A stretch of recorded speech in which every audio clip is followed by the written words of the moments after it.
घूर्णन सममिति।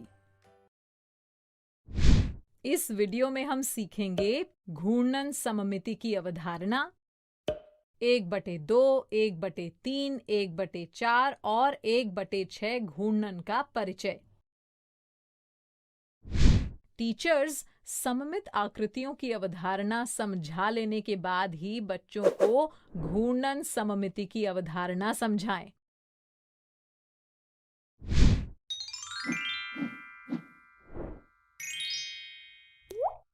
घूर्णन सममिति की अवधारणा। बच्चों, तो क्या आप इस फूल को देखकर बता सकते हैं कि इसमें सममिति है या नहीं? आइए देखते हैं इस फूल में सममिति है या नहीं। हाँ, अगर हम इस फूल में इस तरह खड़ी रेखा खींच दें तो, या ये कल्पना करें कि इस फूल को बीचों बीच इस तरह मोड़ा गया है, तो देखिए इसमें सममिति दिखने लगी ना। यानी इस रेखा के दोनों ओर के भाग, रंग और आकार दोनों हूबहू दिखते हैं। अच्छा, और इस रेखा को क्या कहते हैं? इसे हम कहते हैं सममित अक्ष, और इंग्लिश में इसे कहते हैं एक्सिस ऑफ सिमेट्री। बिल्कुल सही। अच्छा, क्या इस फूल में और भी सममित अक्ष हैं? हाँ, अगर हम इस फूल में इस तरह सीधी रेखा खींच दें या फिर इसे इस तरह मोड़ने की कल्पना करें, तो ये इस रेखा के सापेक्ष भी सममित होगा ना। देखो, इस रेखा के भी दोनों ओर के भाग हूबहू एक जैसे दिखते हैं, है ना। अब इस वृत्त को देखकर बताइए, क्या इसमें कोई सममित अक्ष है? हाँ, अगर हम इसके केंद्र से जाती हुई एक खड़ी रेखा खींचें, तो देखिए ये वृत्त इस खड़ी रेखा के सापेक्ष सममित है। यानी वृत्त को इस रेखा के सापेक्ष मोड़ दें तो रेखा के दोनों ओर के भाग एक दूसरे को पूरा पूरा ढक लेंगे, है ना। देखिए, इसी तरह सीधी रेखा खींचने पर भी ये वृत्त इस सीधी रेखा के सापेक्ष सममित है। और अगर ऐसी तिरछी रेखा खींचें तो देखिए इन रेखाओं के सापेक्ष भी ये वृत्त सममित है। अरे, आपने ध्यान दिया, ये सब रेखाखंड तो वृत्त के व्यास है। यानी वृत्त में सममित अक्ष वृत्त का व्यास होता है, और व्यास तो हर वो रेखाखंड हो सकता है जो केंद्र से होते हुए परिधि के एक बिंदु से दूसरे बिंदु को मिला दे। इसका मतलब इस वृत्त में बहुत सारे सममित अक्ष होंगे। अच्छा, अब इस घड़ी को देखिए घड़ी की सुइयां एक ही दिशा में घूमती हैं, यानी हमेशा बाएं से दाईं ओर घूमती हैं। इस दिशा को कहा जाता है दक्षिणावर्त या क्लॉकवाइज। सुई के घूमने की विपरीत दिशा हुई वामावर्त या एंटी क्लॉकवाइज। बच्चों, किसी भी आकृति में दो तरह से घूर्णन किया जा सकता है, यानी उसे दो तरह से घुमाया जा सकता है। एक घड़ी की सुई के घूमने की दिशा में यानी क्लॉकवाइज, और दूसरा घड़ी की सुई के घूमने की विपरीत दिशा में यानी एंटी क्लॉकवाइज। आइए इस फूल को घड़ी की सुई के घूमने की दिशा यानी क्लॉकवाइज में घुमाते हैं।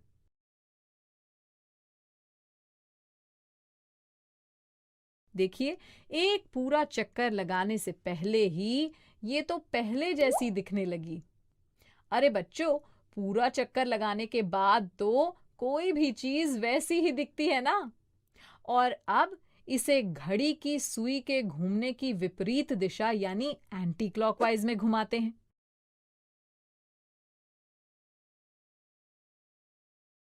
देखिए, इस बार भी एक पूरा चक्कर लगाने से पहले ही ये पहले जैसी दिखने लगी।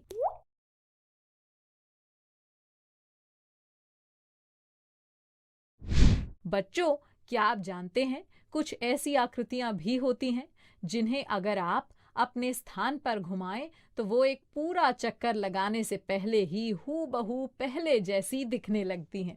देखिए, इस फूल को क्लॉकवाइज आधा घुमाने पर हमें पहली जैसी आकृति मिल रही है ना। आकृतियों के इस गुण को घूर्णन समरूपता या घूर्णन सममिति कहते हैं। घूर्णन का अर्थ है घूमना, और अपने स्थान पर घूमने पर फिर पहले जैसे दिखने का गुण यानी घूर्णन सममिति या घूर्णन समरूपता। और ऐसी आकृतियां घूर्णन सममित कहलाती हैं।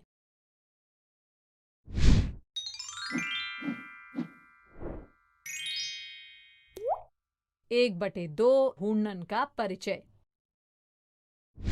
इन आकृतियों को देखिए, इनमें आधे घूर्णन यानी आधा घुमाने पर घूर्णन सममिति दिखती है। तो पहले इन आकृतियों को घड़ी की सुई के घूमने की दिशा में आधा घुमाकर देखते हैं। क्या ये आकृतियां आधा घूमने के बाद पहले जैसी दिखती हैं? बिल्कुल पहले जैसी दिखती हैं। अब इन्हें घड़ी की सुई के घूमने की विपरीत दिशा में घुमाकर देखते हैं। देखिए, आकृतियां अब भी पहले जैसी ही नजर आती हैं। यानी क्लॉकवाइज या एंटी क्लॉकवाइज जैसा भी घुमाओ, आकृतियां हर बार पहले जैसी ही दिखाई देंगी।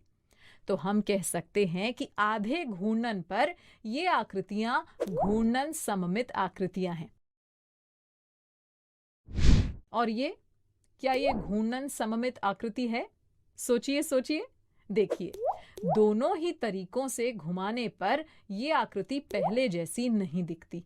अतः हम कह सकते हैं कि आधा घुमाने पर इन आकृतियों में घूर्णन सममिति या घूर्णन समरूपता नहीं दिखती, या आधा घुमाने पर ये आकृति घूर्णन सममित आकृति नहीं है।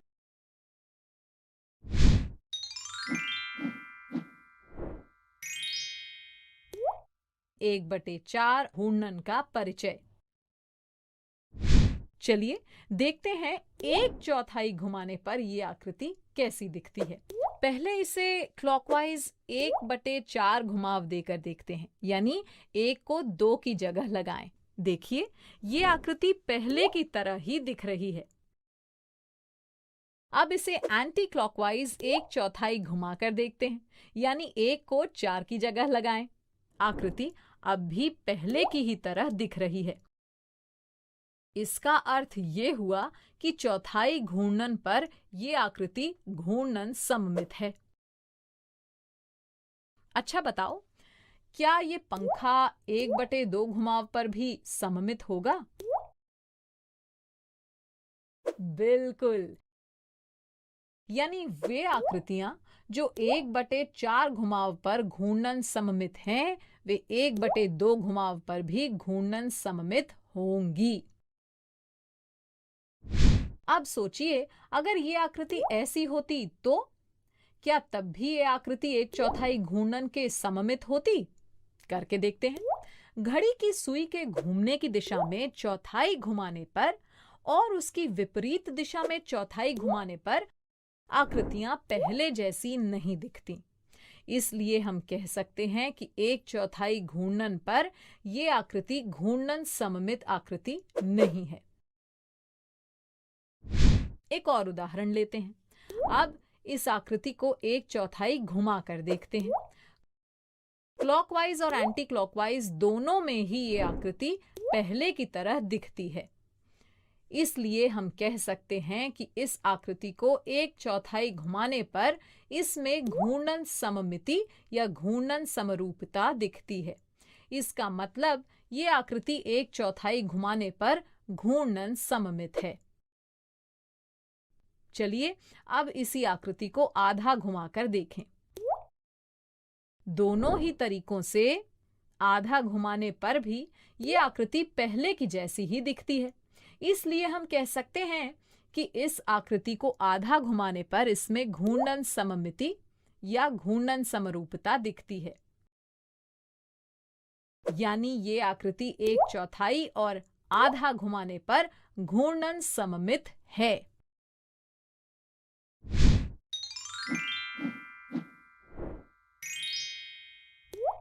1/3 घूर्णन का परिचय।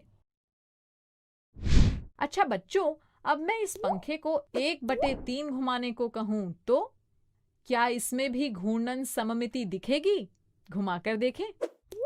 क्लॉकवाइज 1/3 घुमाव देने पर ये पंखा पहले जैसा नजर आता है और एंटी क्लॉकवाइज 1/3 घुमाव देने पर भी ये पंखा हूबहू पहले जैसा नजर आता है। यानी 1/3 घुमाव देने पर पंखे में घूर्णन सममिति दिखती है, यानी पंखा 1/3 घुमाने पर घूर्णन सममित है। अब जरा इस पंखे को 1/3 घुमाकर देखिए।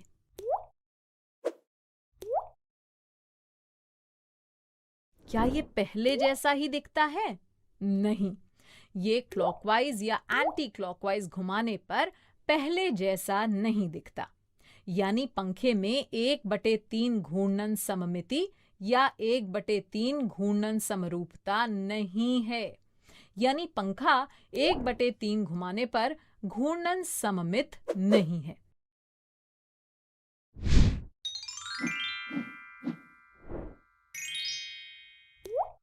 एक बटे 6 घूर्णन का परिचय। चलिए अब इस तारे जैसी दिखने वाली आकृति को क्लॉकवाइज 1/6 घुमाव देते हैं, यानी 1 को 2 की जगह लाते हैं। अरे ये तो बिल्कुल पहले जैसा दिख रहा है। अब इसे एंटी क्लॉकवाइज 1/6 घुमाव देते हैं। अभी भी ये बिल्कुल पहले जैसा ही दिख रहा है। इसका अर्थ ये हुआ कि इस तारे जैसी दिखने वाली आकृति में 1/6 घूर्णन सममिति या घूर्णन समरूपता है। यानी ये आकृति 1/6 घुमाव पर घूर्णन सममित है। तो क्या ये 1/3 घुमाने पर भी पहले जैसी दिखेगी? घुमाकर देख लीजिए। लग रहा है ना पहले जैसा? बच्चों, अगर कोई आकृति 1/6 घुमाव पर घूर्णन सममित है तो वो 1/3 घुमाव पर भी घूर्णन सममित होगी। अब इस आकृति को क्लॉकवाइज 1/6 घुमाव देते हैं। क्या ये पहले जैसी दिख रही है? नहीं ना? चलिए अब एंटी क्लॉकवाइज 1/6 घुमाव देते हैं। क्या ये पहले जैसी दिख रही है? नहीं, ये ऐसे भी पहले जैसी नहीं दिख रही है। इसका अर्थ ये हुआ कि ये आकृति 1/6 घुमाव पर घूर्णन सममित नहीं है।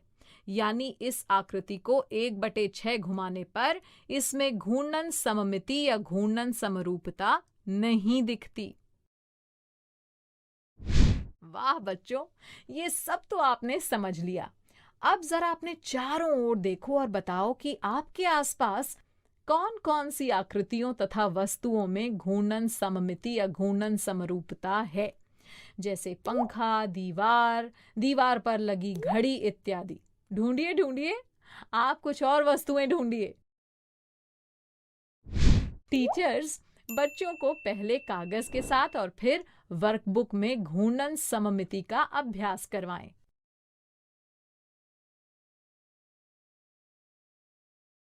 बच्चों, अब मैं जाती हूँ, कल फिर मिलने आती हूँ। इंग्लिश में अब होंगी बातें, मैथ सीखेंगे हंसते गाते। आपको ये वीडियो देखकर मजा आया ना? अगर आप इस वीडियो से संबंधित अन्य संसाधन जैसे कि अन्य वीडियो, गतिविधियां, क्विज इत्यादि देखना चाहते हैं तो अभी डाउनलोड करें संपर्क स्मार्ट शाला मोबाइल एप्लीकेशन। और हाँ, अगर आपको ये वीडियो अच्छा लगा हो तो इसे जरूर लाइक करें। और भी नए नए वीडियोस देखने के लिए सब्सक्राइब बटन पर क्लिक करना न भूलें। मिलते हैं बहुत जल्द YouTube और संपर्क स्मार्ट शाला ऐप पर।